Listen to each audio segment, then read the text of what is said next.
नमस्कार ओडिशा पुणी गोटे नुआ कविता सह मो मधुस्मिता बारिक आपण को मो यूट्यूब चैनल को स्वागत करुच्ची। आसंतु सुनिबा आजर कविताटी।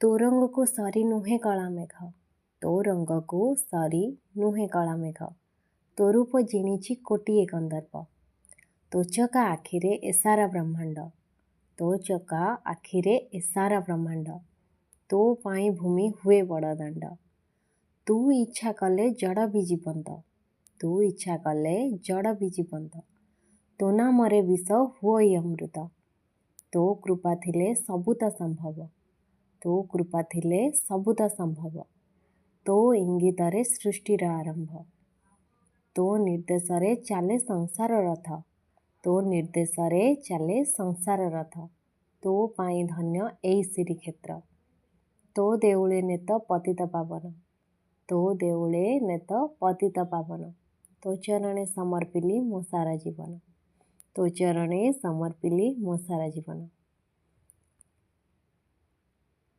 ए पर्यंत मन दे शुणुथिबारु आपण मानकु बहुत बहुत धन्यवाद। जय जगन्नाथ।